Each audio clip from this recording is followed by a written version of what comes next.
Hello guys, so what you just saw there was my very first attempt at making any sort of time-lapse in Victoria 2. I'm not sure what you guys think, so please tell me in the comments below. I thought it was worth a try at the very least, so we'll have to see what the results will be of that. But anyway, I thought you guys may want to see how the world actually looks beyond just seeing our beautiful, beautiful nation. So it may be apparent that I did not really go for any major colonial game. I did conquer Algeria, parts of Mali, West Africa and also Egypt. But beyond that my main focus was Europe, which may seem pretty understandable, seeing as we did pretty good here. We're actually the second largest power, just behind the United States. And we're well ahead of England and the Soviet Union as well, which is the third greatest power. So beyond just us though, the world has gone to an interesting place, one could very much say. So the British Empire has completely collapsed, in large part because of our involvement with them. We helped liberate Scotland, and they have not really been the same since then. I think this should say enough. But it's not just England. The world around us is all kinds of wacky. So of course we got weird little things like this. I mean, that's sure enough. But once you really start looking around for the details, yeah. People are kind of extreme here, it seems. All around the world. I don't think South America is any better. No. Okay, the rest of the continent seems to be okay. Venezuela is okay, yeah. To be expected. The United States is fine though, although we are at war with the United States, because they did declare a containment war at the very last year of the game, which I thought, hey, who cares about the infamy now, eh? I can do whatever I want. So I did, so I annexed a bunch of stuff. But beyond that, the world is, yeah, wacky. We got the Soviet Union, as I said, which is interesting. They've been very stable, to be honest. They have been around since 1907, I think. And most communist nations tend to just like collapse within the first years. Spain was briefly a communist state in the game, but then they reverted to a republic. The same goes for England. It was briefly a republic, then it turned communist, then it turned into a republic again, and now it's, yeah, they like to change. That's what I've gathered.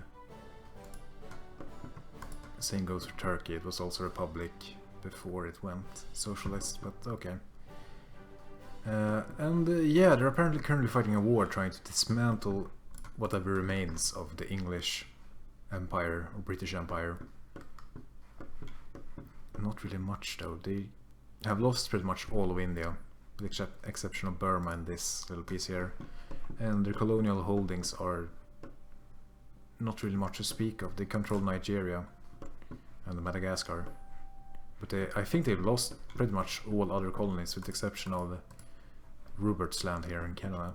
Colombia has broken free, so has Canada, as well as Newfoundland. So yeah, the Brits are having a hard time, to say the least. But surprisingly enough, the Dutch are doing quite well. They're currently ranked above England, and that is with their lost territory.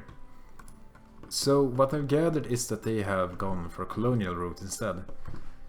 So they make up for the loss by simply having Indonesia, more or less. That's like their game strategy, which I applaud them for. It seems to work. But sure. And that puts us pretty much where we are.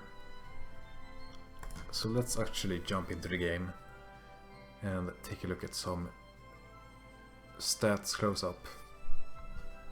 So we do have this game over screen, which we are going to have to live with, but we can look around at other stats.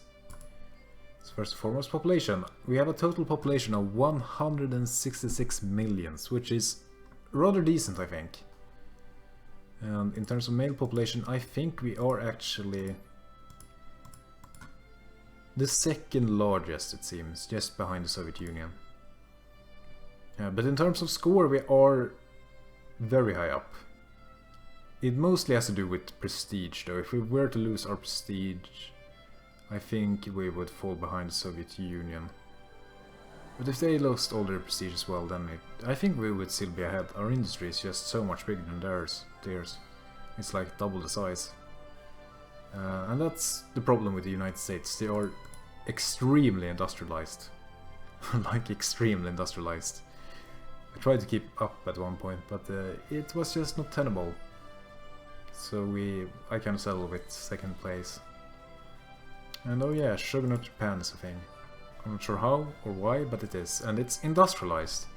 You don't normally expect that from Shogunate Japan, but sure. Why not? And we also have Canada, Italy. And they're about to overtake England as great powers. I'm not sure who's the 9th great power. North German Confederation, okay. Well, okay, so I guess these are kind of safe in their places, because the North German Confederacy is quite far behind. They have a total score of 800, and Canada's 1100, and these, yeah, they're pretty even. All these 4 dudes. It's just here that things start escalating pretty quickly. So yeah, those are the major powers. Let's look into some internal stats of our empire. So culturally, things are pretty normal. Nothing too major. I did try to settle some population here, some French people, and it did work to some extent. So basically what I did was that I opened a ton of factories here in my conquered territories, and then I closed every factory I had in France, hoping that that would make people motivated to move to all these new lands, and they did. But not enough to really make too much of a difference. I mean, you can see that in like Eupen, Malmedy, that there's currently 23% French people who were not here at the start of the game, as well as here in Charlotte. I think Zealand is pretty Frankified as well, yeah. Eindhoven has a population of 13% French. And Alsace-Lorraine is also pretty French.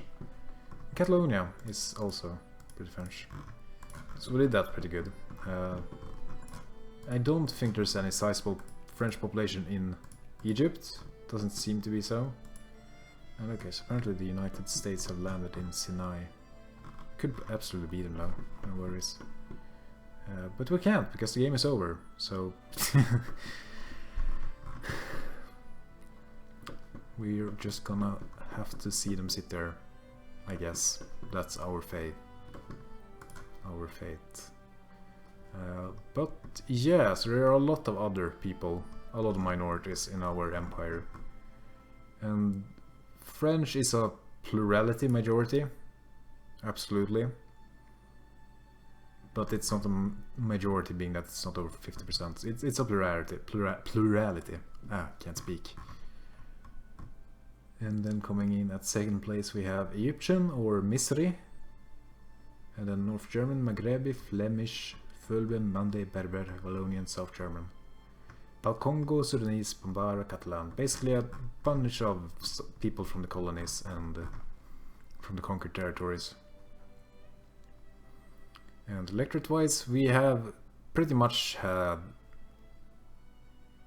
the socialist parties win each consecutive election, being that both our largest socialist parties are able to form a majority coalition every time. But I have actually gone ahead and put the nationalists in power just to be able to increase our mobilization rate. But I have been forced to pass quite a lot of reforms, so as you can see we are pretty much a social democracy in every way of the term. We have a very good healthcare, good pensions, good minimum wage. We don't have any major safety regulations or work hours, but otherwise we're doing pretty good. And we are a universal democracy, so everybody can vote. Absolutely, it's a pretty nice state. One of the nicer places to live in this world, I imagine. Considering that like everybody is a dictatorship. besides us and the United States of America, who we are at war with for some reason. Yeah. Okay, so yeah, that's pretty much the world for you. So I'm actually gonna go ahead and resign here, and we're gonna take a look at these stats here. See if there's anything interesting going on. So of course, in first place we have the United States of America, then we have us, France, the Soviet Union, third place, Shogunate Japan, fourth, the Netherlands, fifth, England sixth, the People's Republic of Italy seventh, and Canada eighth. And regarding second powers, we have the North German Confederation, or Federation, followed by Czechoslovakia, Switzerland, Württemberg, Denmark, Norway, Anhua, Click, and Sweden. I think every second power has red in their flags here. Yeah, that's interesting. Okay. And then us. It's pretty good. Let's see the ledger. Nation ranking. Total score. So, okay, these are all unreleased nations, okay. What is the lowest ranking country? Bikaner. I guess it's some Indian nation. Makes sense. They are pretty small. Usually, those princely states. And yeah, we have pretty good literacy as well. Forgot to mention that. But yeah, that's France. Or the second French Empire, if you will. So I thank you guys so much for watching. It has been a pleasure playing this campaign, and I hope to do more. So if you have any suggestions what you want to see in the future, it may not even have to be Victoria 2, then please leave them in the comments below and I will take them into consideration. So once again, thank you guys so much for watching, and I'll see you later. Bye.